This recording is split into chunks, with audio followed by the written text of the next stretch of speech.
नमस्ते सभी को और नमस्ते सभी को। मैं अखिलेश कुमार फिर से स्वागत करता हूं आपका एलवन क्लासेस में।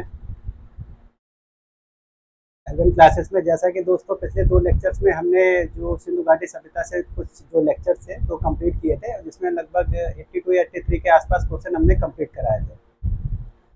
और दोस्तों जैसा कि पिछले लेक्चर में आपको बता चुका हूं कि हम लोग बारी बारी से हिस्ट्री को जो हिस्ट्री के जो 3 पार्ट हैं उसको बारी बारी से कंप्लीट करेंगे। उसके बाद पूरे इतिहास का हम इतिहास को संपूर्ण इतिहास का पेपर को भी हम फिर सॉल्व करना स्टार्ट करेंगे। जैसा कि दोस्तों ये टीजीटी पीजीटी जीआईसी के लेक्चर के लिए ये क्लासेस चल रही हैं। जैसा कि पिछले कुछ जो लेक्चर हैं उनमें आपको इसके बारे में इन्फॉर्म कर चुका हूं। और जल्दी से जल्दी आप लोग जितने लोग भी अगर मौजूद हैं जुड़ सकते हैं तो जुड़ जाएं, ज़्यादा बेहतर होगा। और 2 क्लास की जैसे पिछली 2 क्लासें बेहतर गई थी, ये भी क्लास एक बेहतर क्लास होने वाली है। तो ये इतिहास से जुड़ी हुई क्लास है। और जैसा कि मैं बता चुका हूँ मेलबर्न क्लासेस से रिलेटेड हाँ जैसा कि बता चुका हूँ मैं कि इस समय जो हमारा है स्पेशली दशहरा ऑफर चल रहा है कि 99 रुपये में आप सभी लोग हमसे जुड़ सकते हैं। और जो इस समय जो जितना भी रीजनेबल प्राइस है उस प्राइस पे आप लोग हमसे जुड़ सकते हैं। और अगर कोई भी व्यक्ति अगर जो हम लोगों से जुड़ना चाहे और टीजीटी पीजीटी और जीआईसी वगैरह लेक्चरर वगैरह या फिर टीचिंग सेक्टर की किसी भी वैकेंसी के लिए अगर प्रिपरेशन करता है तो वो हमसे इजीली जुड़ सकता है। अगर आप किसी भी प्रकार की क्वायरी चाहिए तो आप नीचे दिए हुए गए नंबर पे कॉल भी कर सकते हैं, व्हाट्सअप भी कर सकते हैं, आपको रिप्लाई दिया जाएगा। ठीक है। और ये ऑफ़र है, आप लोग इस ऑफ़र का जल्दी से जल्दी लाभ उठाएं और जल्दी से जल्दी एडमिशन लेंगे तो बहुत अधिक बेहतर होगा। ठीक है दोस्तों, चलिए। और ये हमारा जो क्लासेस जो चलती हैं, ठीक है, एलवन क्लासेस। और ये हमारा यूट्यूब पे चैनल है। और ठीक है, आप लोग हमसे टेलीग्राम पे भी जुड़ सकते हैं। ओके, आप लोग हमसे टेलीग्राम पे भी जुड़ सकते हैं। उस पर भी किसी प्रकार की आप क्वेरी डालेंगे तो आपको उसका जो रिस्पॉन्स है आपको तत्काल प्रभाव से दिया जाएगा। एज सुन एज पॉसिबल, जितनी जल्दी हो सके आपको प्रोवाइड किया जाएगा। दोस्तों जैसा कि पिछले लास्ट लेक्चर में मैंने आपको बताया था, जो ये लेक्चर होगा हमारा जो सिंधु घाटी सभ्यता के बाद की जो सभ्यता है जिसको हम लोग वैदिक सभ्यता के नाम से जानते हैं, उस सभ्यता से रिलेटेड ये लेक्चर होगा। और इसमें लगभग हमने आज लगभग 50 के आसपास क्वेश्चन रखे हैं। और अगर ज़रूरत पड़ी तो कुछ क्वेश्चन नेक्स्ट लेक्चर में ऐड कर दूंगा, ताकि आपके जो क्वेश्चन अटेम्प्ट करने की जो क्षमता है और एग्जाम्स में जिस तरीके से क्वेश्चन पुटअप किए जाते रहे हैं या किए जा सकते हैं, उनको अधिक से अधिक और इम्प्रूव करूँगा, ताकि आप उसको एक समरी के रूप में याद कर पाएँ। और जितने अधिक क्वेश्चन आप कर पाएंगे उतना ज़्यादा आपको उसका बेनिफिट भी मिलेगा। तो जो लोग मुझे देख रहे हैं वो लोग अगर जुड़ सकते हैं तो जुड़ जाएं, और फिर क्लास हम लोग जल्दी जल्दी से स्टार्ट करते हैं। आज क्लास कुछ देर लेट हो गई है किसी कारणवश। चलिए दोस्तों, देर ना करते हुए, क्योंकि फिर लेट हो जाएगा काफ़ी, बगैर कुछ देर किए हुए हम लोग इस आज के दिन का पहला क्वेश्चन हम लोग स्टार्ट करते हैं। तो पहला क्वेश्चन हमारा क्या कहता है, वैदिक सभ्यता से जुड़ा हुआ पूरा लेक्चर होगा। और नेक्स्ट लेक्चर होगा वो भी संभवतः अगर कुछ और क्वेश्चन बेहतर मिल पाते हैं तो वो भी आपको ऐड करके दूंगा। तो वैदिक सभ्यता से जुड़ा हुआ नेक्स्ट 5 क्वेश्चन भी होगा। तो पहला क्वेश्चन हमारा क्या कहता है, पहला क्वेश्चन कहता है निम्नलिखित में से किसका संदर्भ फल जलावन, लकड़ी, फूलों आदि की समय समय पर की जाती रही आपूर्ति से, जिसे राजा को देने के लिए ग्रामीण बाध्य थे। ठीक है। हालांकि वैदिक सभ्यता में उस समय कोई बहुत बेहतरीन कर प्रणाली नहीं हुआ करती थी, फिर भी एक जो प्रोडक्शन था उसका एक अंश के रूप में राजा को प्रोवाइड कराया जाता था, ताकि जो राजा था उनकी जो सुरक्षा से रिलेटेड चीज़ें हैं, उसकी जो व्यवस्थाओं से रिलेटेड चीज़ें हैं, उस पर काम कर सके। तो यहाँ पे हम लोग क्वेश्चन क्या कहता है कि ऐसा कौन सा राजा को देने के लिए ग्रामीण बाध्य थे। एक तरीके से कर हुआ करता था जो रॉ मटेरियल्स के रूप में राजा को दिया जाता था। इसका पहला ऑप्शन क्या कहता है? भाग, सेकंड है भोग, थर्ड है बलि और थर्ड है और फोर्थ है हिरण्य। बताइए। जुड़ जाइए दोस्तों, अगर कोई भी वेलकम टू चैट। जुड़ जाइए दोस्तों, कोई भी अगर इस समय देख रहा है मुझे। पिछले 2 सेशन की जगह ये सेशन भी बढ़िया होने वाला है।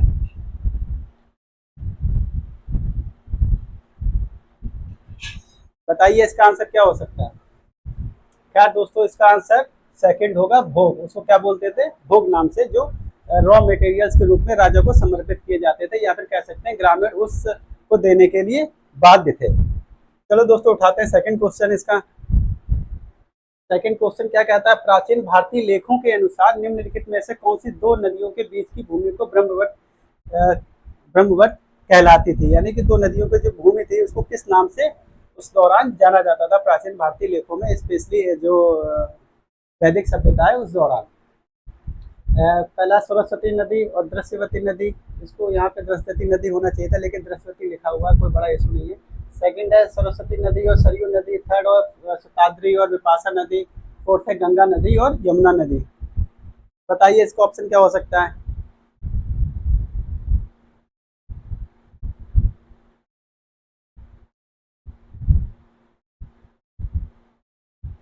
कोई भी व्यक्ति जो इसके आंसर के बारे में कुछ अगर जानकारी रखता है, बताइए कोई। चलिए, इसका ऑप्शन होगा पहला, सरस्वती नदी और दृश्यवती नदी के बीच के जो भाग था, जो छिद्र पड़ता था, उसको ब्रह्मवट नदी के नाम से। कविता जी नमस्ते नमस्ते। इसका ऑप्शन पहला होगा, सरस्वती नदी और दृश्यवती नदी के बीच के जो स्थान है उसको ब्रह्मवट क्षेत्र के नाम से जाना जाता था, उस भूमि को। चलिए, इसके थर्ड क्वेश्चन पे हम लोग आते हैं। ये जितने भी क्वेश्चन है लगभग सभी आए हुए क्वेश्चन है हिंदी हिस्ट्री हब ए। बिल्कुल सही ऑप्शन है सेकंड का ए। थर्ड क्वेश्चन पे आते हैं।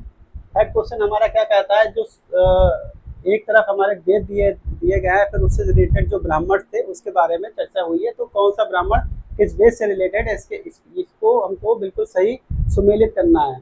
तो एक तरफ ए, बी और सी के रूप में ऋग्वेद, यजुर्वेद, सामवेद और अथर्ववेद दिए हुए हैं। सेकंड तरफ है तैत्तिरीय ब्राह्मण, कौशिकी ब्राह्मण और गोपद ब्राह्मण और पंचदश ब्राह्मण। बताइए इसके जवाब क्या लगता है आपको, क्या होना चाहिए?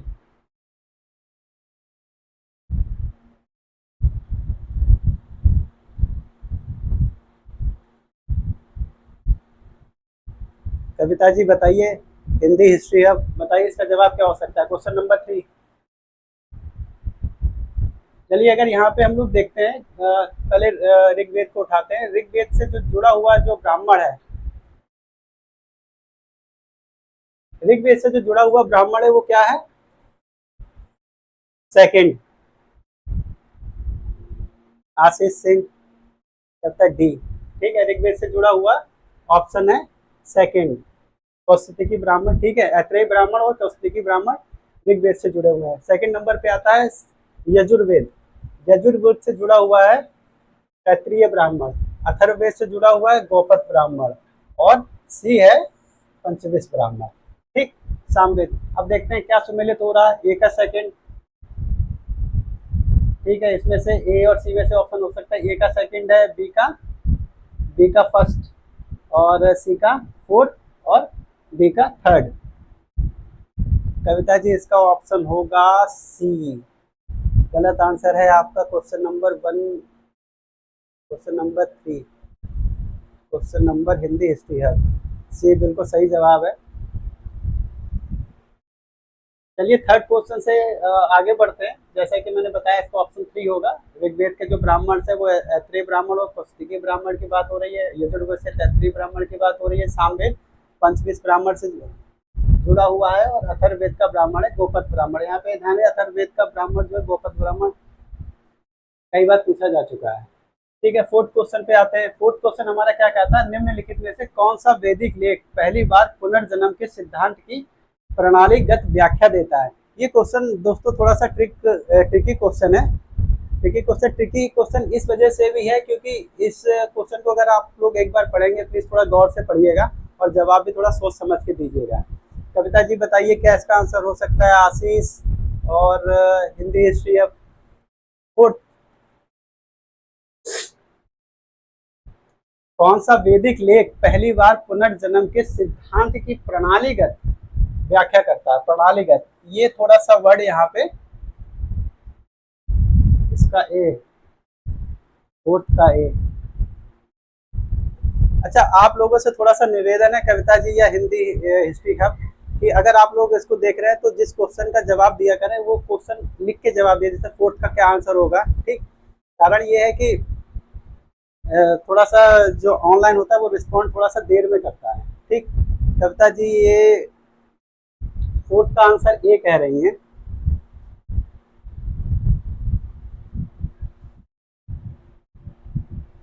फोर्थ का आंसर ए बिल्कुल सही है। छंदोग्य उपनिषद, ये छंदोग्य उपनिषद जैसा कि आप लोग जानते हैं सामवेद से जुड़ा हुआ एक उपनिषद है। अच्छा, यहाँ पे ये थोड़ा सा ट्रिकी इसलिए भी हो जाता है अगर यहाँ प्राणीगत व्याख्या की बात नहीं होती। यहाँ पे प्राणीगत अगर व्याख्या की बात नहीं होती, ठीक है, तो यहाँ पे सिर्फ पुनर्जन्म का सिद्धांत पहली बार हमारा बृहदारण्य फर्स्ट टाइम जो इसको डिस्क्राइब किया गया है वो पहली बार बृहदारण्य उपनिषद में दिखाया गया है जो कि यजुर्वेद से जुड़ा हुआ है। लेकिन अगर इसकी प्राणीगत व्याख्या की बात कह रही है, अगर प्राणीगत व्याख्या आ जाता है तो छंदोग्य उपनिषद ही इसका आंसर होगा। बस ये थोड़ा सा जो कुछ यहाँ पे ट्रिकी है वो यही है, क्या ना क्वेश्चन को पढ़ना थोड़ा सा ज्यादा बेहतर होता है। चलिए अगले सवाल पे आते हैं। एक पुनर्विवाहित स्त्री के लिए प्रयुक्त पुनर्भु शब्द सर्वप्रथम शब्द किस ग्रंथ में दिखता है या किस ग्रंथ में उसका उल्लेख हुआ है? ऋग्वेद में, अथर्ववेद में, बौद्धायन धर्मसूत्र में, वशिष्ठ धर्मसूत्र में? बताइए।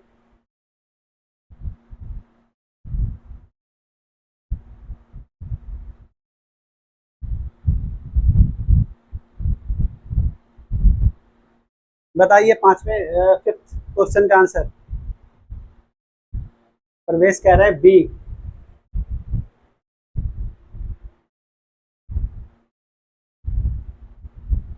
बहुत बहुत शुक्रिया। कह रहे हैं मनोज कुमार प्रजापति ए। नहीं प्रजापति जी, इसका आंसर ए नहीं होगा, इसका आंसर बी होगा। अथर्ववेद में पुनर्वि मतलब जो विधवा स्त्री पुनः विवाह कर लिया करती हैं। कविता जी इसका आंसर डी नहीं होगा, इसका आंसर बी होगा। अथर्ववेद में पहली बार अथर्ववेद में ऐसी स्त्रियां जो पुनर्विवाह करती थी उनको पुनर्वु बोला जाता था। इसका आंसर बी होगा। चलिए अगले क्वेश्चन की तरफ बढ़ते हैं। अगला क्वेश्चन हमारा क्या कहता है? सिक्स्थ क्वेश्चन है, ऋग्वेद में किस नदी को अमृतम, नदीतम और देवीतमे कहा गया है? पहला है सिंधु, सेकंड है वितास्ता, परशुराणी और सरस्वती। बताइए सिक्स क्वेश्चन का आंसर।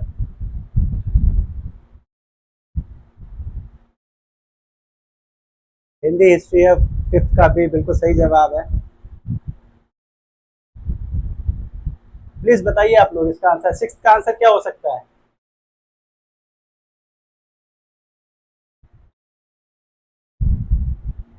प्रवेश ओनली डी, सिक्स का डी। कविता सूरज सिक्स का डी। कविता जी, प्रवेश जी बिल्कुल इसका जवाब सही है। प्रजापति जी इसका जवाब बिल्कुल सही है, बिल्कुल सही है। सरस्वती को सबसे पवित्र नदी बोला गया है, इसलिए उसको नदीतमे या नदियों की माता के रूप में भी जाना जाता है। लेकिन अगर क्वेश्चन इस तरीके का पुटअप करता है किस नदी का उल्लेख सबसे अधिक बार हुआ, तो दोस्तों उसका जवाब सिंधु नदी होगा। सेवेंथ और सबसे पवित्र नदी के रूप में सरस्वती नदी का उल्लेख हुआ। सेवेंथ क्वेश्चन क्या कहता है? निम्नलिखित में से किसे निरुक्त का प्रेरणा कहा जाता है? ठीक, ये सेवेंथ क्वेश्चन हमारा। नीचे ऑप्शन है बादरायण, व्यास, पतंजलि और पणनी। बताइए सेवेंथ। सर इसको जरा व्याख्या करते हुए चलिए।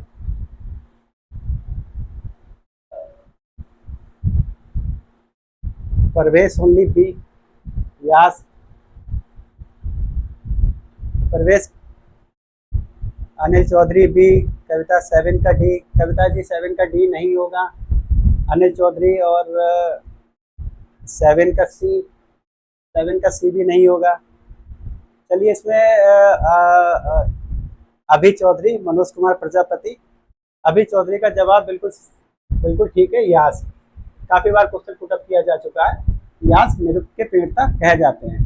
ठीक है। अच्छा, यहाँ पे एक और बात है, जैसे कि वेदांग लिखे गए थे। जैसे वेदों की भाषा को, जो गूढ़ भाषा उसको समझने के लिए वेदांग लिखे गए थे। वेदांग क्या, वेदांग के कुछ भाग थे जिसमें जिसमें यास्क वन ऑफ देम था। जैसे कि यास्क था, यास्क ने निरुक्त लिखा था, छंद था, ज्योतिष था, व्याकरण था, ठीक, और कल्प सूत्र था। तो इस तरीके के कुछ ज्योतिष था, तो इस तरीके के कुछ 5 उन्होंने वेदांग लिखे थे। वेदांग के भाग 5 थे, तो उसी में से यास्क द्वारा लिखा हुआ निरुक्त एक भाग था। ठीक है। 12वें पे आ जाते हैं। वैदिक शब्द ऋत का अर्थ क्या है? बताइए। नैतिक नियम, ऋतुएं, पुरोहित, ऋण।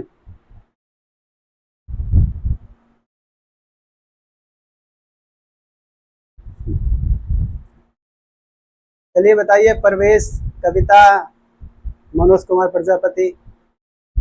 बताइए, जल्दी से आंसर दीजिए। ऋत का असाय मतलब है। अनिल चौधरी का ए, 8वें का ए कह रहे हैं। कोई और? चलिए, अनिल चौधरी का जवाब बिल्कुल सही है, नैतिक नियम।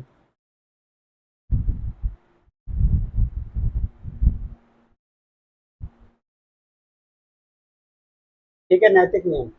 वैदिक शब्द ऋत का अर्थ है नैतिक नियम, और नैतिक नियम से मतलब है वरुण देवता से मतलब है। ठीक है।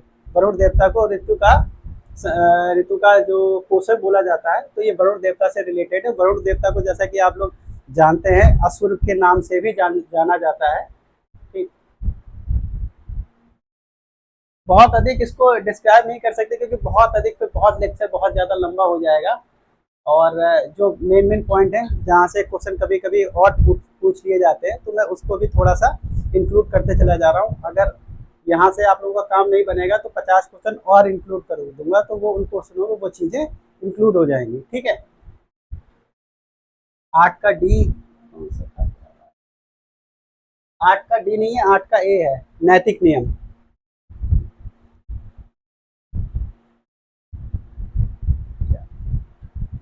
देखिए क्या है ना, आप लोग यहाँ पे थोड़ा सा आप लोग पर्सनल कमेंट्स कम कीजिए। क्या होता है, कुछ आप लोगों में से बहुत लोग ऐसे हैं जिनकी तैयारी बहुत अच्छी है, और कुछ लोग ऐसे हैं जो तैयारी के मतलब बीच के रास्ते में, मतलब बीच में है, तैयारी करते हुए कुछ वक्त बीत चुका है, तो उनको नॉलेज ठीक ठाक हो गया है।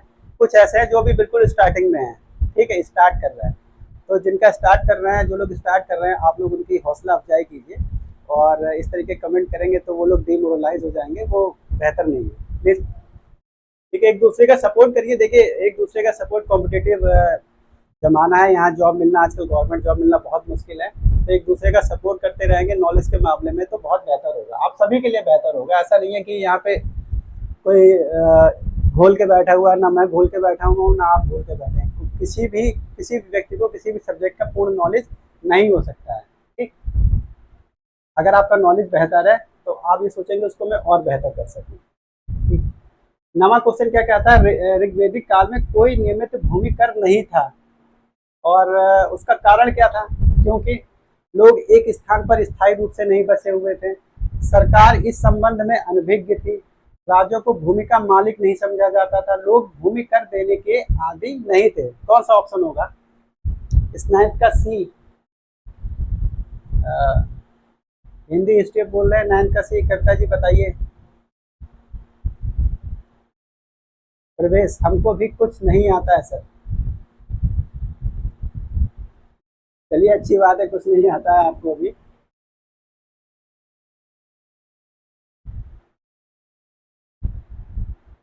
चलिए 9th पे आ जाते हैं। ऋग्वेदिक काल में कौन सा नियमित भूमि कर नहीं था? कविता कह रही है सी। चलिए, बिल्कुल सही जवाब है। 9th का, राजों को भूमि का मालिक नहीं समझा जाता था, इसलिए कि प्रॉपर कर व्यवस्था उस समय डेवलप नहीं हो पाई थी, या कह सकते हैं स्टार्ट नहीं हो पाई थी। 10वें नंबर पे आते हैं। निम्नलिखित में से वैदिक साहित्य में कौन सम्मिलित नहीं है? संहिताएं हैं, स्मृतियां हैं, आरण्यक है, उपनिषद हैं। बताइए इसमें से कौन जो वैदिक साहित्य में सम्मिलित नहीं है, जिसको सम्मिलित नहीं किया जा सकता है? संहिताएं, स्मृतियां, आरण्यक और उपनिषद।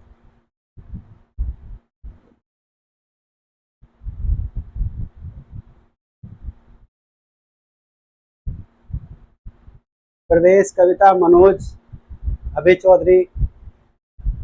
प्रवेश का बी, प्रवेश इसका आंसर दे रहे हैं बी, बिल्कुल सही जवाब है। स्मृतियां, स्मृतियां शुंग काल से लिखना स्टार्ट की गई थी, और जिसमें पहली स्मृति सभी आप लोग जानते हैं, सबसे प्राचीन स्मृति मनुस्मृति के नाम से जानी जाती है।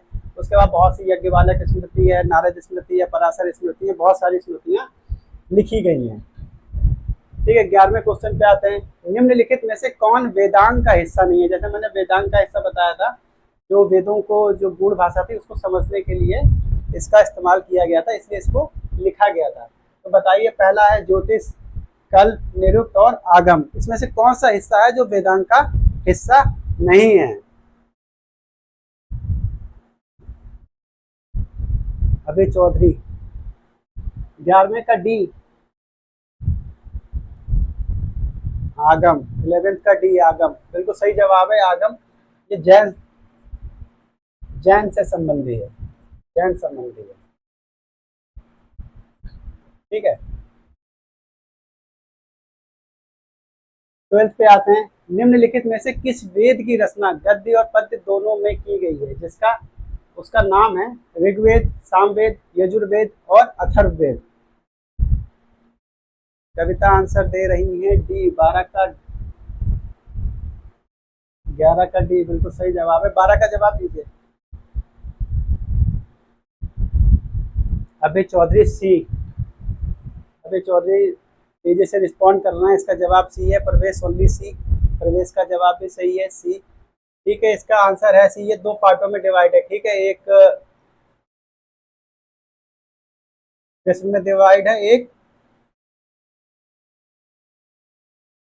ठीक है, कृष्ण और शुक्ल यजुर्वेद में डिवाइड है। कविता कह रही है सी, बिल्कुल सही जवाब है।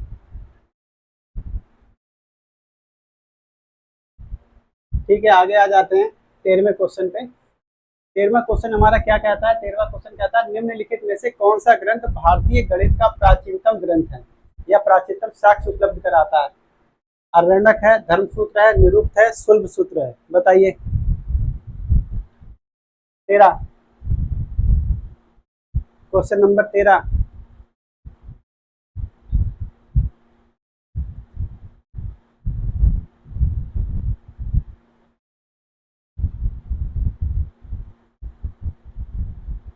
प्रवेश डी,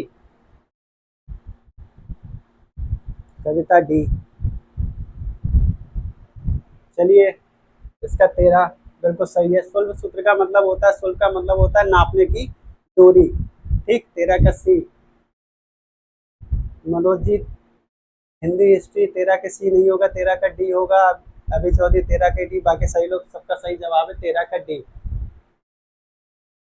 ये यज्ञ यज्ञ संबंधी, यज्ञ जैसे यज्ञ की संरचना किस प्रकार से होनी चाहिए, यज्ञ कुंड किस प्रकार का होना चाहिए, कहाँ पे क्या क्या चीजें होनी चाहिए, उसके उसके माप तोल से रिलेटेड, उसके मेजरमेंट से रिलेटेड है। ठीक, 14वें क्वेश्चन पे आते हैं।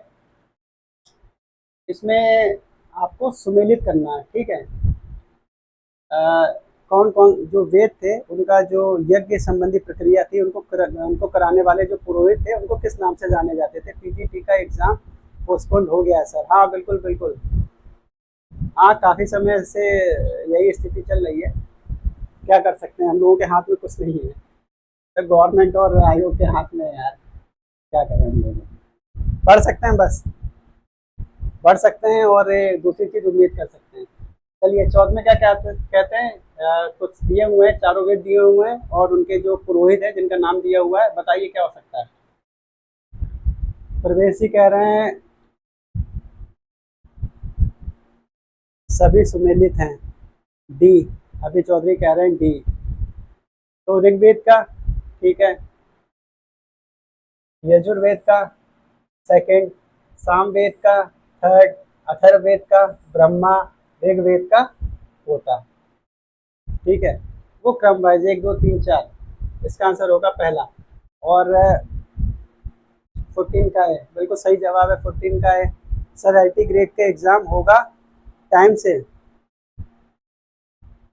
जैसी परिस्थितियां चल रही हैं, परिस्थितियां चल रही हैं, कुछ भी कहा नहीं जा सकता, लेकिन संभावना है एलटी ग्रेड का एग्ज़ाम टाइम से करा दिया जाएगा। तो 14 का आंसर होगा सी। ब्रह्मा क्या होता है? ब्रह्मा एक जो जितना भी यज्ञ होता था उसकी पूरी जो सर्विलेंस होती थी, उसको देखभाल करना, किस कोई पुरोहित उसको सही ढंग से पूर्ण करा पा रहा है या नहीं करा पा रहा, उसका सर्वेक्षण ये व्यक्ति अथर्ववेद का जो ब्रह्मा होता था वो पुरोहित किया करता था। Amit Gupta, hello sir. Hello Amit, hello. Radhe Radhe. चलिए 15 क्वेश्चन पे आते हैं। वेदों को कहा जाता है, एक सिंपल सा क्वेश्चन है, स्मृति, श्रुति, वेदांत और वेदांग, बताइए। प्रवेश, हम हरियाणा से हैं sir, Haryana. Amit Gupta, I am new student. चलिए, बहुत मोस्ट वेलकम है आपका। ना है तो उससे कोई फर्क नहीं पड़ता, पढ़िए बस। सभी नए होते हैं कभी ना कभी, कभी ना कभी सभी नए ही होते हैं। कविता जी कह रही है इसका डी, प्रवेश कह रहे हैं ओनली बी। 15 का बी, 15 का बी बिल्कुल सही जवाब है। कविता इसका आंसर दे रही है डी। नहीं कविता जी, वेदांग, वेदांग बिल्कुल, वेदांत, वेदांत जैसा मैंने बताया कुछ पार्ट अभी मैंने पीछे क्वेश्चन कराया था वेदांत से जुड़ा हुआ। वेदांत लगभग जो अंतिम भाग है उपनिषदों के रूप में, जो अंतिम भाग है, इसलिए उपनिषदों को वेदांत कहा जाता था। और स्मृति मैंने बताया था, स्मृति शुंग काल में सबसे पहले स्मृतियों को लिखना स्टार्ट किया गया था। और श्रुति, इसको वेदों को इसलिए भी कहा जाता था, पहले क्या ना, उस समय के जो लोग थे उसको उनकी कोई लिपि नहीं थी, उनको लेखन कला का ज्ञान नहीं था, इस वजह से जो उनके पास नॉलेज हुआ करता था वो एक व्यक्ति से दूसरे व्यक्ति में, गुरु परंपरा के अंतर्गत एक व्यक्ति से दूसरे व्यक्ति में सुनने के थ्रू जाता था। मतलब एक व्यक्ति दूसरे व्यक्ति को लेक्चर के थ्रू बताता था, वो सुनता था, उसको आत्मसात कर लेता था, और ऐसे ये पीढ़ी दर पीढ़ी चलता रहता था। तो इसलिए इसको श्रुति भी बोला जाता है। 16वें नंबर पे आते हैं, युद्ध के लिए ऋग्वेद में किस शब्द का प्रयोग हुआ है? वर्मन, गविष्ठी, बलि और वज। कविता ओके सर। देखिए, अगर आप लोगों को सेशन अच्छा लग रहा है, आपके जो मित्र हैं जो तैयारी कर रहे हैं एलटी, जीआईसी और इस तरीके के और एग्जाम से, टीजीटी, पीजीटी, और आप अगर इसी फील्ड में एग्जाम देते हैं तो आप लोगों को रिकमेंड किया, अगर आप लोगों को क्लास पसंद आ रही है, अच्छी लग रही है और कंटेंट अच्छा लग रहा है, तो अगर आप लोग और भी रिकमेंड करेंगे तो बेहतर रहेगा। ओनली बी, 16 का कह रहे हैं बी। कविता बी बिल्कुल सही जवाब है, गविष्ठी। अच्छा, गविष्ठी मतलब गाय से जुड़ा हुआ ही एक शब्द है, गाय से ही रिलेटेड। कारण क्या है, उस समय जो वैदिक काल की सभ्यता थी, एक तरीके से पशुपालक सभ्यता थी, पशुचारणी सभ्यता थी। उस समय पशु ही मूलधन समझा जाता था। संपत्ति का आधार ही पशु थे, जिसके पास जितनी अधिक संपत्ति वो उतना बड़ा व्यक्ति। तो अधिक अक्सर गायों के लिए युद्ध हुआ करते थे, ठीक, अक्सर गायों के लिए युद्ध हुआ करते थे, तो गविष्ठी शब्द वही बना है। अच्छा, युद्ध किससे हुआ करते थे? कुछ व्यक्ति उसमें ऐसे भी करते थे, एक दूसरे के जो पशु थे उसका हरण कर लेते थे, उसकी चोरी भी कर लेते थे, और ऐसे लोगों को पणी बोला जाता था। पणी क्या होता? पणी ऐसे लोगों को ही बोला जाता था जो पशु की चोरी कर लेते थे। और वेदों में पणी का इस्तेमाल व्यापारियों के लिए भी हुआ है, इस चीज़ का ध्यान रखिएगा। अगर पणी शब्द आ जाता है, अगर वहाँ पे चोरों के लिए भी यूज़ किया गया है, और व्यापारियों के लिए भी पणी का इस्तेमाल किया गया है, और संभवतः व्यापारी ही समय समय पर एक दूसरे की संपत्ति का हरण करने के लिए चोरी कर लिया करते थे, डकैतियां डाल दिया करते थे, तो इसलिए उनके लिए अक्सर युद्ध हो जाया करते थे। पानी, पनी, ठीक है, वैसे बिल्कुल सही है, ने पानी बोला जाता था, ठीक है। वो व्यापारी भी हुआ करते थे, और कभी कभी इस तरीके के आपराधिक कृत्य भी किया करते थे, दूसरे की संपत्ति का, पशुओं का हरण कर लेते थे, ठीक है। वैदिक काल में किस पशु को अघन्या बोला जाएगा? किस पशु को अघन्या नाम से पुकारा गया है या माना गया है? बैल, भेड़, गाय, हाथी। कविता जी, प्रवेश, अमित गुप्ता, कविता सी, प्रवेश काऊ। ठीक है, 17 का जवाब बिल्कुल ठीक है। अघन्या क्या मतलब? अघन्या का मतलब होता है जिसकी हत्या नहीं की जा सकती। ठीक, अघन्या का अर्थ होता है जिसकी हत्या नहीं की जा सकती, लेकिन कहीं कहीं पे हमको इसके उदाहरण भी मिलते हैं, गौ हत्या के प्रमाण भी मिलते हैं, इसलिए कहीं कहीं गौ के लिए गौहंता भी बोला गया है कहीं कहीं पे।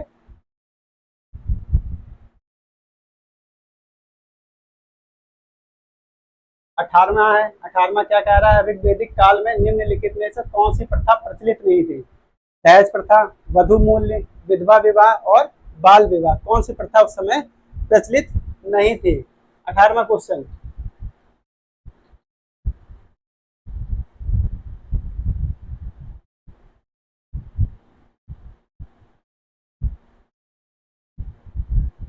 18वां क्वेश्चन है, बताइए। 18वां क्वेश्चन क्या कहता है? विधवा विवाह। जैसे कि एक क्वेश्चन पीछे आया, अथर्ववेद में विधवा विवाह का उल्लेख हुआ, इसलिए ऐसी महिलाओं को पुनर्भु नाम से जाना जाता था। और दहेज प्रथा भी उस समय ओनली डी, प्रवेश बोल रहे हैं, ओनली डी बिल्कुल ठीक है, प्रवेश ओनली डी बिल्कुल ठीक है। बाल विवाह उस समय की प्रथा भारत में उपलब्ध नहीं थी। कविता जी कह रही है बी, बी सही नहीं है। वधु मूल उस समय दिया जाता था, वधु मूल उस समय दिया जाता था। दहेज प्रथा भी उस समय विद्यमान थी और विधवा विवाह भी उस समय विद्यमान था। अगले क्वेश्चन पे आते हैं। 19वां क्वेश्चन क्या कह रहा है? निम्नलिखित में से इंद्र को ऋग्वेद में किस नाम से जाना गया है? वीरेंद्र, पुरंदर, पशुपति, मारुत। बताइए।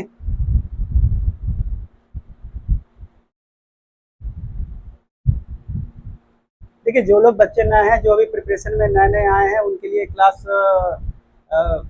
अच्छी रहेगी, क्योंकि क्वेश्चन क्वेश्चन जो है बहुत बहुत आए हुए क्वेश्चन है, कुछ नए क्वेश्चन तो उसमें बहुत, क्योंकि ये कुछ सब्जेक्ट ऐसे जैसे बहुत नया कुछ क्वेश्चन नहीं पूछे जाते हैं, बार बार घूम फिर के वही आते रहते हैं। कुछ थोड़ा सा ट्रिकी क्वेश्चन पूछ लिए जाते हैं, वहाँ पे आपको थोड़ा सा उलझन हो जाती है, लेकिन इस तरीके से क्वेश्चन आपको बहुत से मिलेंगे इसमें एग्जाम्स में।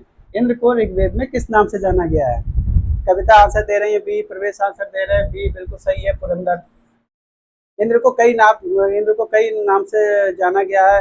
महाध्वज भी नाम से जाना गया है, पुरमित के नाम से भी जाना गया है इंद्र को, ठीक है।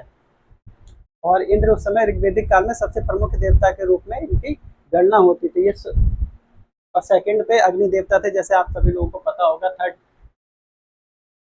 जी इसी से जुड़ा हुआ एक क्वेश्चन है। ऋग्वेदिक संहिता की 1/4 ऋचाओं को निर्देशित करती है। किस व्यक्ति के, किस देवता के ऊपर 1/4 मतलब लगभग 1/4 ऋचाएं किस देवता को समर्पित हैं?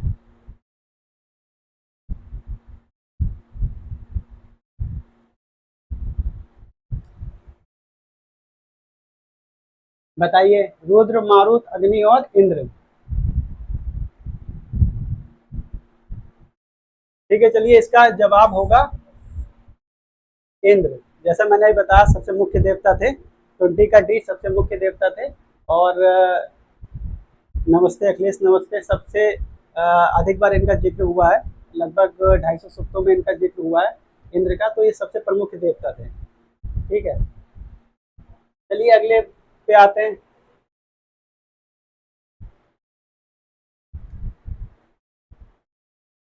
समुद्र परिणत व्यक्ति के शासक को एक रट कहा गया है। किसमें कहा गया है? शतपथ ब्राह्मण में कहा गया, ऐत्रेय ब्राह्मण में कहा गया, तत्रीय ब्राह्मण में कहा गया, गोपथ ब्राह्मण में कहा गया। बताइए।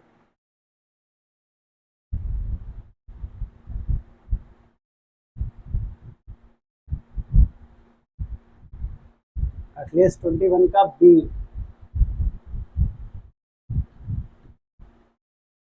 प्रवेश ओनली बी बिल्कुल ठीक है। कि किसका हिस्सा सभी लोग जानते हैं? ऋग्वेद का हिस्सा है ऐत्रेय ब्राह्मण। और ऐत्रेय ब्राह्मण में जो राजा की निर्वाचन की प्रणाली बहुत अच्छे ढंग से दी गई है, किस प्रकार से उसका, कविता जी इसका आंसर दे रही है बी, बिल्कुल सही आंसर है।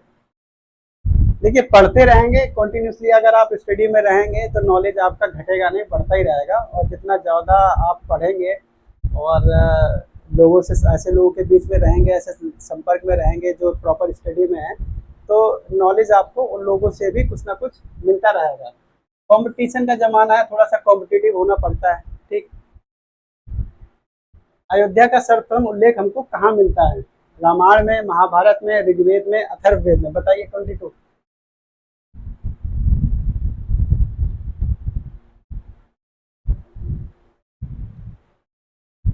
अयोध्या का सबसे पहला उल्लेख हमको अथर्ववेद में मिलता है। इसका आंसर 22 का आंसर होगा, 22 का आंसर होगा डी। चलिए अगले क्वेश्चन पे आते हैं। 23, ऋग्वेद का नवा मंडल किस देवता को समर्पित है? अग्नि, सोम, इंद्र, वरुण। जी आंसर बिल्कुल ठीक है, डी। चलिए 23 का बताइए, ऋग्वेद का नवा मंडल किस देवता को समर्पित है? कविता कह रही है ए। कविता जी एक बार और कोशिश कीजिए, ठीक है। नवा मंडल किस देवता को समर्पित है? रमेश सोम, अखिलेश सोम, बिल्कुल ठीक है, सोम, सोम देवता को नवा मंडल समर्पित है। और ये कहाँ इनका स्थायी निवास लगभग कहाँ माना जाता था? मुंजवत पर्वत के रूप में जाना जाता था, वहां निवास करते थे सोम देवता। तो ऋग्वेद के किस मंडल में गायत्री मंत्र का उल्लेख किया गया है? गायत्री मंत्र उसमें लिखा गया है। चतुर्थ मंडल, द्वितीय मंडल, तृतीय मंडल और प्रथम मंडल। 24 का कविता, 24 का अखिलेश, प्रवेश। अखिलेश 24 का सी, तृतीय मंडल, बिल्कुल सही जवाब है। किसके द्वारा लिखा गया है? विश्वामित्र के द्वारा। विश्वामित्र के द्वारा। इसके रचयिता कौन है? विश्वामित्र। किसको समर्पित है? सावित्री। सावित्री सूर्य का ही एक पर्याय है, ठीक है, इस चीज को ध्यान रखिएगा। 19। चलिए 25वें क्वेश्चन पे आते हैं। 25वां क्वेश्चन हमारा क्या कहता है? वैदिक युग की सर्वाधिक प्राचीन संस्था। वैदिक युग में कई सारी संस्थाएं थी, जैसे सभा थी, समिति थी, विदत थी, गण थी, लेकिन गण के बारे में बहुत अधिक जानकारी हमारे पास उपलब्ध नहीं है, लेकिन ये 3 सभाएं बहुत स्पष्ट रूप से हैं। तो इसमें से कौन सी सबसे प्राचीन सभ्यता थी? परिषद, सभा, समिति, विदत। दोस्तों इसका 25 का आंसर होगा डी। 25 का अखिलेश बोल रहे हैं, डी बिल्कुल सही जवाब है। इसमें स्त्रियां भी भाग ले सकती थी। 26 रिपीट हो गया है। चलिए 27 क्वेश्चन पे आते हैं। उत्तर वैदिक युग में उत्तरी बिहार के आर्यकरण का श्रेय किसे दिया जाता है? इंद्र, विदय माधव, अग्नि और सुदास। बताइए। 122, 89, 122 और 89, 1056।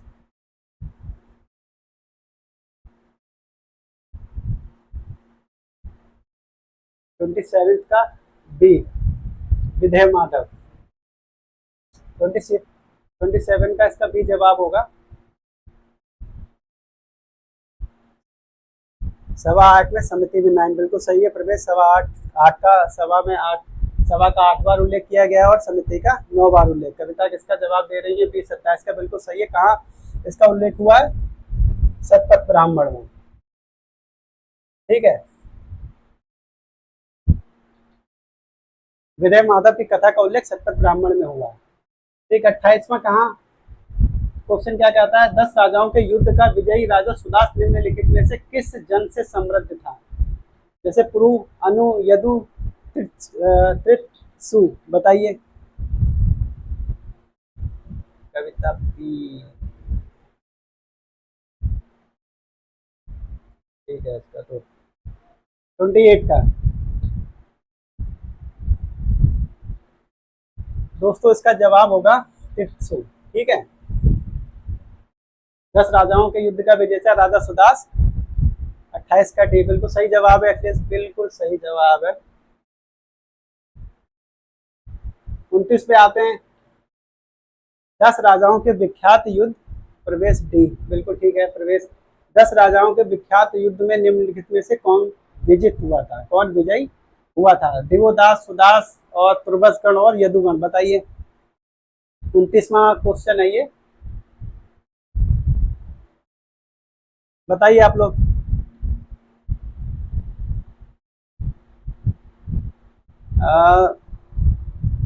ये प्रवेश का है डी। 29 का जवाब, 29, 29 क्वेश्चन। अखिलेश का जवाब है बी, प्रवेश का सुदास। ठीक है, जवाब बिल्कुल सही है, सुदास। और इनके पुरोहित कौन थे? वशिष्ठ। 30 क्वेश्चन क्या कहता है? वैदिक काल में दार्शनिक वाद विवादों की एक कुशल वक्ता थी। यहाँ पे एक महिला की बात हो रही है, एक महिला दार्शनिक वाद विवादों की कुशल वक्ता थी। कविता का जवाब है बी, बिल्कुल सही जवाब है कविता। ठीक है, आप प्रिपरेशन में नहीं है, लेकिन अच्छी ठीक ही है प्रिपरेशन, थोड़ा सा और पढ़ती रहेंगे तो बेहतर हो जाएगी बात।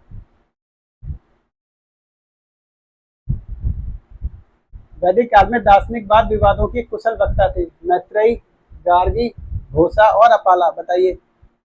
30 का बी। अखिलेश का जवाब है 30 का बी, बिल्कुल सही जवाब है 30 का बी, गार्गी। गार्गी यज्ञवालक के संवाद हमको किसमें देखने को मिलता है? बृहदारण्यक उपनिषद में हमको देखने को मिलता है। ठीक है, गार्गी। और ये कहाँ हुआ था? विदेह के राजा जनक में वाद विवाद हुआ था, वहां पे इस प्रकार का वाद विवाद गार्गी और यज्ञवालक के बीच में देखने को मिलता है। ठीक, इसका आंसर हो गया बी। प्रवेश कह रहे हैं बी, बिल्कुल ठीक। 31, निम्नलिखित में से विदुषी स्त्रियों में से किसका उल्लेख ऋग्वेद में मिलता है? देखो, गार्गी है, अपाला है, कात्यायनी है और मैत्रेयी है। बताइए किसका सही जवाब?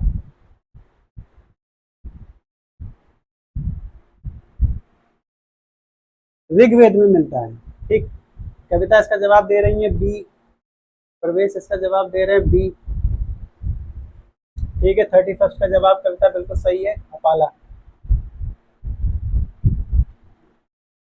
32 पे आते हैं। किस उपनिषद में यज्ञवालक और मैत्रेयी का दार्शनिक संवाद हमें देखने को मिलता है या वर्णित है? ठीक, पहला है बृहदारण्यक उपनिषद, ठीक, दूसरा है छंदोग्य उपनिषद, तीसरा है कौशिकी उपनिषद और चौथा है श्वेताश्वतर उपनिषद। बताइए। 32।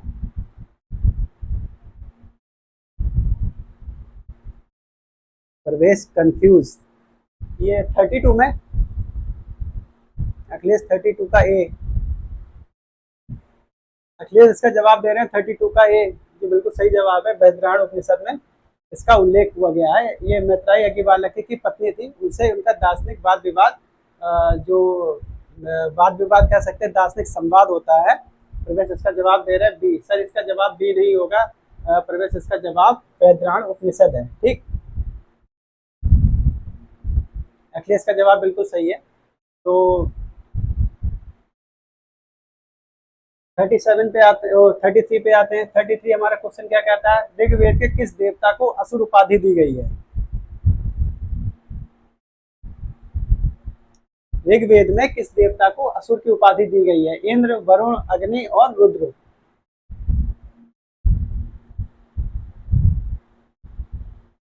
इंद्र, वरुण, अग्नि और रुद्र। ठीक, असुर की उपाधि दी गई है, मैंने कुछ देर पहले बताया था। 33 का बी, बिल्कुल सही जवाब है। दरअसल असुर की उपाधि इनको यहाँ नहीं मिली हुई है, ईरान की एक पवित्र ग्रंथ है और मजदा, उसमें जो असुर है, असुर शब्द का जो जिस देवता के लिए इस्तेमाल हुआ है, वरुण देवता के लिए इस्तेमाल हुआ है। और ऋग्वेद की और मजदा से काफी समानताएं पाई जाती हैं, तो इसका जो उपाधि है वहीं से ही प्राप्त होती है। किसको? वरुण देवता को। 33 क्वेश्चन, कविता भी बिल्कुल सही है, कविता बिल्कुल सही आंसर है।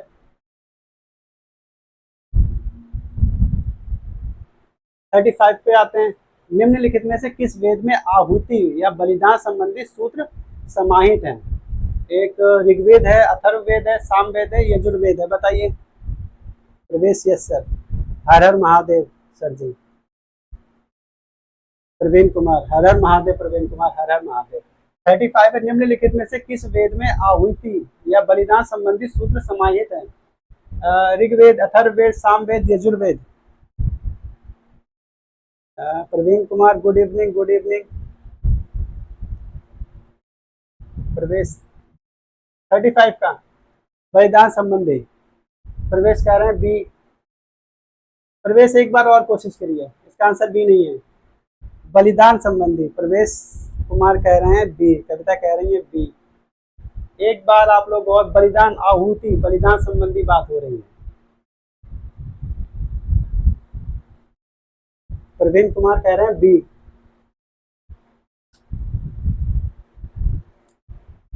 इसका दोस्त आंसर होगा डी। ठीक है, यजुर्वेद। यजुर्वेद पूरी तरीके से वेदीय कर्म कांडों के ऊपर डिपेंड है। ठीक है, पूरी तरीके से वेदीय कर्म कांडों के ऊपर डिपेंड है। और पूरा जो व्याख्यान है यजुर्वेद का, मतलब वैदिक कर्म कांड से ही रिलेटेड है, तो वहां पे ही इसका संबंधित सूत्र समाहित है, बलिदान से संबंधित, आहुति से संबंधित। यजुर्वेद, इसका आंसर डी होगा प्रवेश। ठीक, सही जवाब है प्रवेश। प्रवेश बिल्कुल सही जवाब है, डी डी डी। प्रवेश बिल्कुल सही जवाब है, डी, यजुर्वेद। अच्छा, अगर ये थोड़ा सा मतलब लैंग्वेज का फर्क था। अगर यहाँ पे बलिदान की जगह यज्ञ संबंधी भी दिया होता ना, जैसे यज्ञ से रिलेटेड दिया हुआ है, यज्ञ संबंधी। ठीक, लैंग्वेज का फर्क है, इसलिए थोड़ा सा कंफ्यूज हो गए होंगे आप, जिसको नॉलेज है। तो आहुति बलिदान, बस यज्ञ संबंधी, अगर इसकी जगह यज्ञ संबंधी भी कई बार पूछा गया है, तो उसका आंसर भी सेम ही होगा। 36 क्या कहता है? नचिकेता आख्यान किस उपनिषद में हमें देखने को मिलता है? वैद्राण उपनिषद, कठोपनिषद, छंदोग्य उपनिषद और कैनोपनिषद। बताइए। निभा कुमारी डी। प्रवेश वही तो सर, प्रवीण डी। बताइए कौन सा? 36।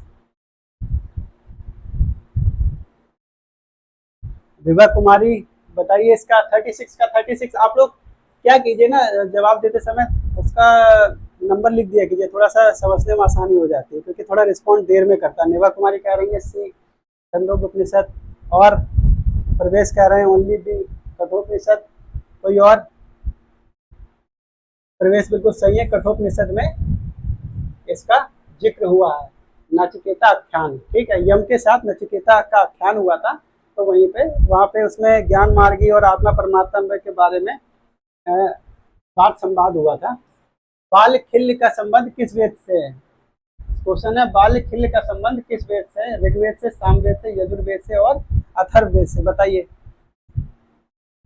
निभा कुमारी, प्रवेश कुमार 36 का बी, निभा कुमारी सी, निभा कुमारी जी सी नहीं होगा, 36 का बी होगा। ठीक, बाल खिल का संबंध किस वेद से है? प्रवीण कुमार 36 का बी, 36 का बी बिल्कुल सही है।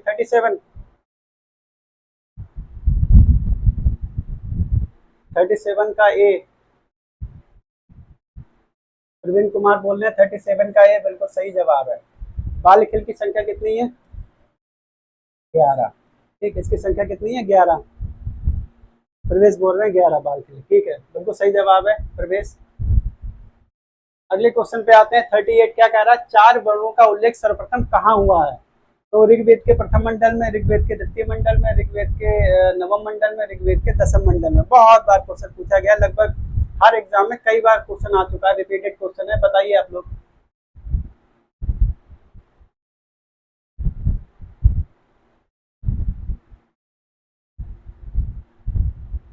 विभा कुमारी 38 का कह रही है ए।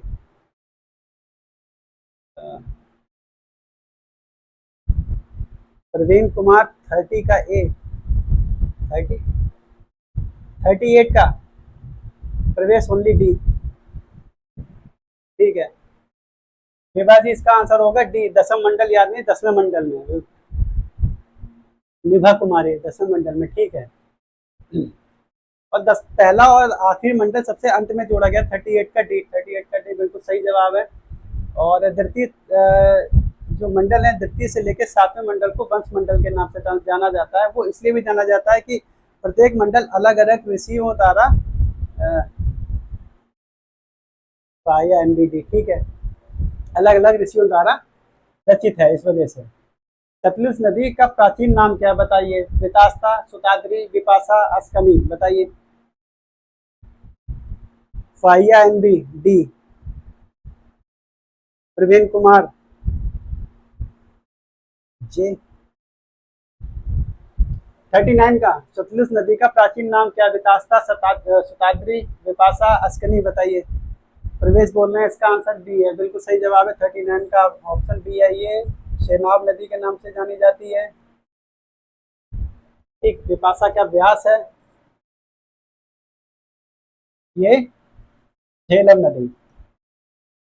ठीक, इसको तो आप जान ही रहे हैं, सतलुज। ठीक, 40 का क्या कह रहे हैं, वैदिक काल में चिनाब नदी को किस नाम से जाना जाता है?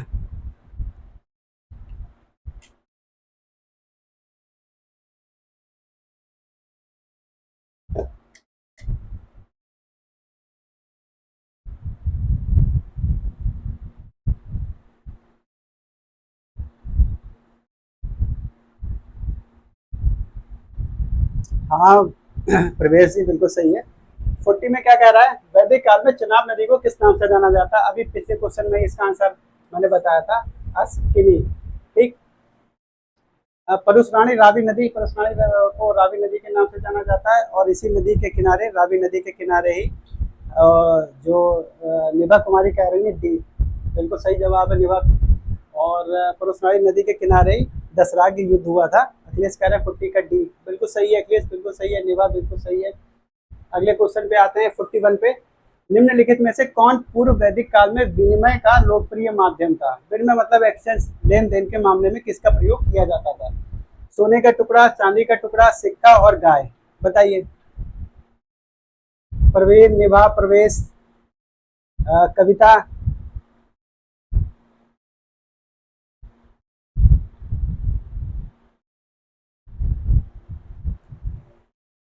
सोने का टुकड़ा, चांदी का टुकड़ा, सिक्का और गाय।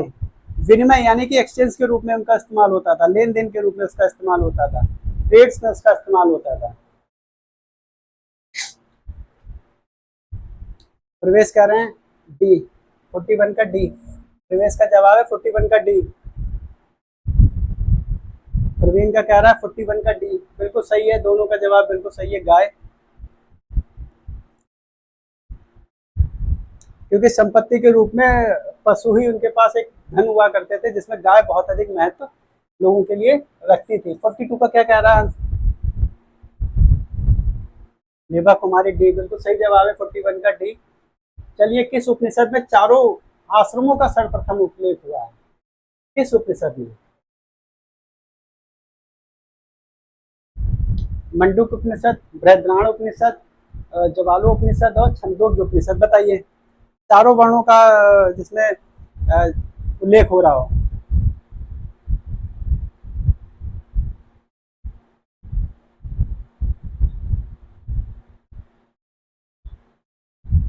लीजेंड ऑफ क्रिकेट सी, नेवा कुमारी सी, प्रवेश सी। सभी का जवाब बिल्कुल सही है। जवालो उपनिषद में पहली बार चारों वर्णों का उल्लेख, प्रवीण कह रहे हैं सी, बिल्कुल ठीक है, पहली बार उल्लेख मिलता है। 43 क्या कहता है, पूर्व वैदिक आर्यों का मुख्य व्यवसाय क्या था? व्यापार, वाणिज्य, कृषि, पशुपालन। पूर्व वैदिक आर्यों का मुख्य व्यवसाय क्या था? 43 का। इसमें कुछ क्वेश्चन मॉडरेट थे, कुछ क्वेश्चन मीडियम, कुछ क्वेश्चन थोड़ा सा कह सकते हैं बहुत अधिक टफ नहीं थे, बहुत अधिक इजी नहीं थे। कुछ क्वेश्चन इजी है जो प्रॉपर आते रहते हैं, और इसमें से कल अगर हो सका तो कुछ और क्वेश्चन ऐड करूंगा, थोड़े से मॉडरेट क्वेश्चन होंगे। और कई बार क्या, काफ़ी काफ़ी समय बाद वो क्वेश्चन आते रहते हैं। इसका जवाब है डी। ठीक, Praveen, sorry Praveen, sorry, legend of cricket D, Praveen D. ठीक है, सही जवाब है 43 का, पशुपालन। जैसा कि मैंने बताया था, वैदिक कालीन जो सभ्यता थी, जो वैदिक कालीन सभ्यता थी, पशुचारणी सभ्यता थी। ठीक, और एग्रीकल्चर का उल्लेख बहुत अधिक नहीं हुआ है, तो पूर्ण रूप से वो पशुचारणी वही मानी जाएगी, सभ्यता ही मानी जाएगी। कौन उपनिषदों में निम्नलिखित कैकेयी जनपद का एक दार्शनिक राजा था? पहला ऑप्शन है जबाली प्रवाहन, जमदग्नि और श्रुतसेन और अशुपति। बताइए। अखिलेश 44 का डी, अशुपति। प्रवीण का भी यही जवाब है, प्रवीण का डी, तो सॉरी प्रवेश का डी, बिल्कुल सही जवाब है अशुपति। कहाँ है? कैकेयी जनपद के। कहाँ के शासक थे ये? कैकेयी जनपद के दार्शनिक राजा थे। जमदग्नि आप लोग नाम शायद सुना होगा, ये मेरे परशुराम के पिताजी थे शायद, जहाँ तक मुझे याद है इनका नाम, अगर मैं गलती नहीं कर रहा हूँ तो। निम्नलिखित कथन और कारण पर विचार कीजिए तथा दिए गए कूट से सही उत्तर का चयन कीजिए। कथन क्या कह रहा है, ऋग्वैदिक काल में ग्रामीण सभ्यता, क्या कह रहा है, ऋग्वैदिक काल में, विभा कुमारी कह रही है डी, प्रवीण कुमार कहते हैं या डी। 45 का, ऋग्वेद काल में ग्रामीण सभ्यता थी, ऋग्वैदिक काल में कृषि एवं पशुपालन मुख्य व्यवसाय था। बताइए।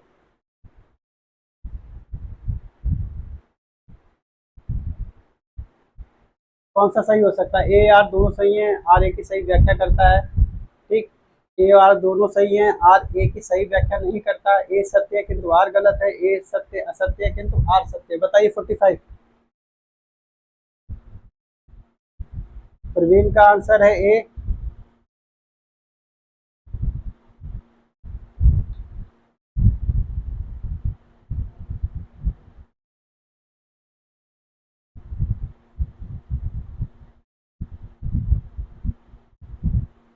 प्रवीण सी।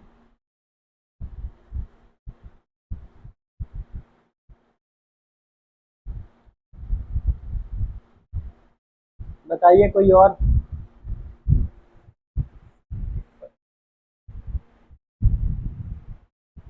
बताइए 45 का। देखो ये तो सर भी देते ग्रामीण सभ्यता थे, ठीक। और वैदिक ऋग्वैदिक काल में कृषि एवं पशुपालन मुख्य व्यवसाय था। देखिए यहाँ पे थोड़ा सा ट्रिकी इसलिए भी बोला जा सकता है कि यहाँ पे जो एग्रीकल्चर जो था, एग्रीकल्चर का जो इस्तेमाल हुआ करता था वो मुख्य नहीं था। एग्रीकल्चर वहाँ पे बहुत अधिक प्राइमरी स्थान नहीं रखती थी, और यहाँ पे पशुपालन मुख्य स्थान रखता था। क्या? पशुपालन ही मुख्य व्यवसाय हुआ करता था, ठीक। तो इस आधार पे अगर हम देखेंगे तो ये बिल्कुल सत्य है किंतु आर कहीं ना कहीं असत्य है, ठीक। ये असत्य नहीं हो सकता है, डी इसका आंसर नहीं हो सकता। डी इसका आंसर ग्रामीण ग्रामीण सभ्यता थी, पशुपालन वैदिक काल में पूरी सभ्यता ग्रामीण सभ्यता थी, पशुपालक सभ्यता थी, ठीक है। 45 का ए सत्य है किंतु आर असत्य है, ठीक। 45 का सी। इसमें बस ये है कि ऋग्वैदिक काल में पशुपालन ही, जैसे मैंने बताया है कि पशुपालन ही मुख्य व्यवसाय हुआ करता था लोगों को, लेकिन यहाँ मुख्य व्यवसाय के रूप में कृषि का भी जोड़ दिया गया है, तो कृषि उस समय मुख्य व्यवसाय नहीं हुआ करता था। प्रवेश भाई, ठीक। अगले क्वेश्चन पे आते हैं 46। ऋग्वैदिक काल में किस अंग का आभूषण हुआ करता था? बताइए। कान का, गले का, बाहु का, कलाई का। प्रवीण कुमार सी, ठीक है। 46। ऋग्वेद काल में निष्क किस अंग का आभूषण था?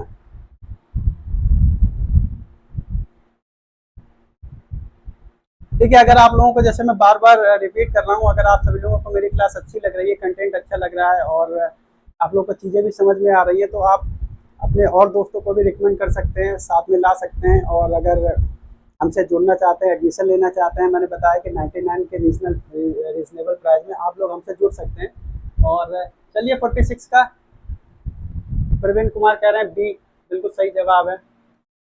प्रवीण बी, गले का, गले का एक आभूषण था। 47। उत्तर वैदिक काल में पांचाल का प्रसिद्ध दार्शनिक शासक कौन था? जनक, परीक्षित, दिवोदास और प्रमाण जवाली।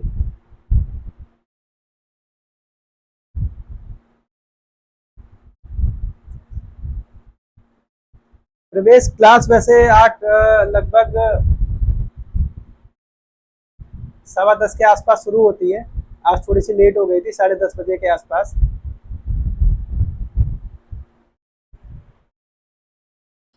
लेकिन 10:15 बजे के आसपास क्लास हमारी स्टार्ट हो जाती है।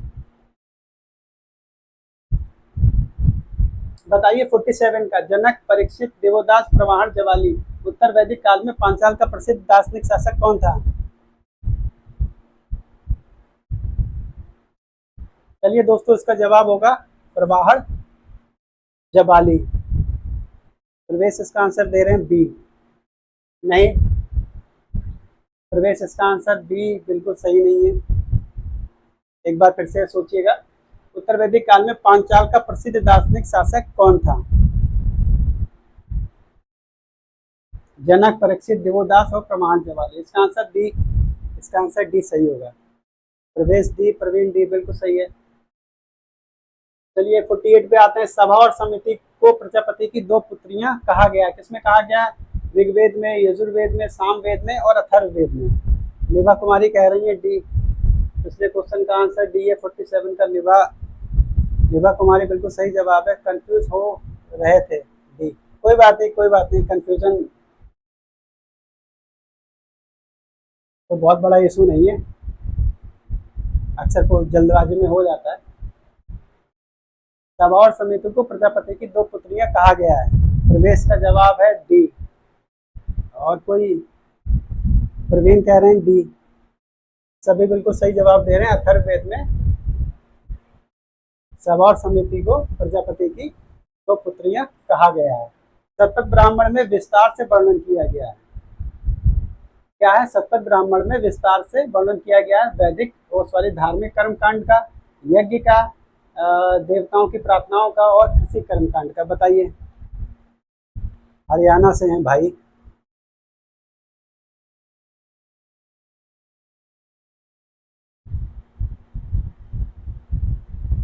प्रवीण बताइए 49 का। इसके बाद एक क्वेश्चन और है, 50 क्वेश्चन है लगभग।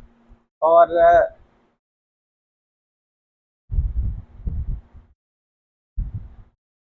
प्रवीण कुमार कह रहे हैं ए, 49 का ए। निभा कह रही है 49 का ए बिल्कुल सही जवाब है। धार्मिक कर्मकांडों से जुड़ा हुआ है। हालांकि यहाँ पे कृषि का भी उल्लेख हुआ है, लेकिन जैसा कि मैंने बताया है कि वैदिक काल में ऋग्वेद में कृषि का उल्लेख बहुत कम बार हुआ है। एक सतपथ ब्राह्मण का संबंध किस वेद से है? पहला है यजुर्वेद, दूसरा है सामवेद, थर्ड है तो सॉरी पहला है ऋग्वेद, सेकंड सामवेद, यजुर्वेद और अथर्ववेद। प्रवेश सी। अखिलेश 49 का ए बी दोनों उत्तर मिलते हैं। 49 का ए और बी। 49 का क्या कह रहा है? ए और बी।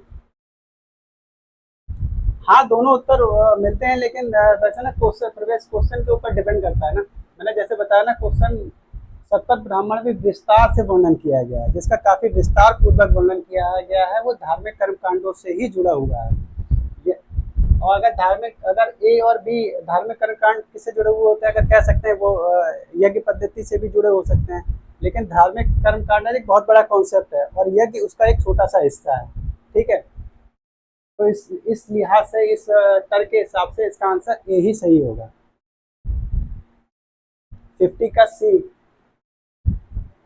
50 का सी। ठीक है, सभी के जवाब बिल्कुल ठीक है। दोस्तों जैसा आप लोगों को आप लोग पूरे जोश के साथ शामिल हुए और इतनी देर तक प्रवीण कुमार, जय भीम, प्रकाश भाई, ठीक है, आप लोग इतनी देर तक लगभग मुझसे जुड़े रहे। बाय सर जी। और मुझे लगता है काफ़ी आप लोगों ने आनंद लिया होगा क्लास का। और अगर आप लोगों को क्लास अच्छी लगी है तो उसको रिकमेंड कीजिए दूसरे लोगों को भी, उनको भी जोड़िए, उनको भी लेके आइए। और thank you so much, thank you so much. Praveen, Pravesh UP से हैं क्या भाई?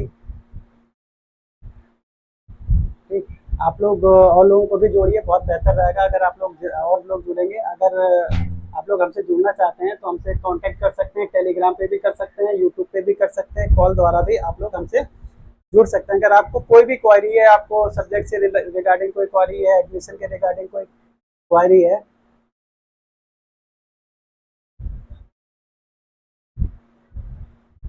कोई भी क्वारी है, तो आप लोग हमसे इस नंबर पे, नीचे नंबर दिया हो गया है, आप उस नंबर पे हमसे कोई भी क्वारी कर सकते हैं।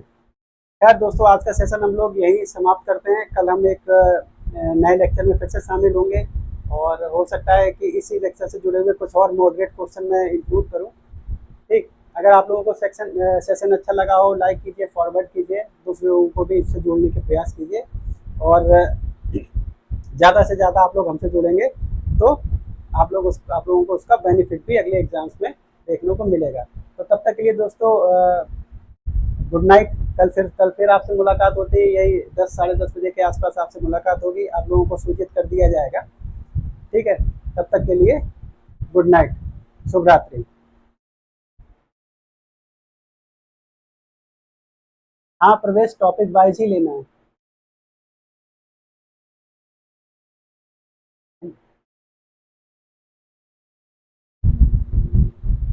मैथ्स फिर भी 62 आ गए थे।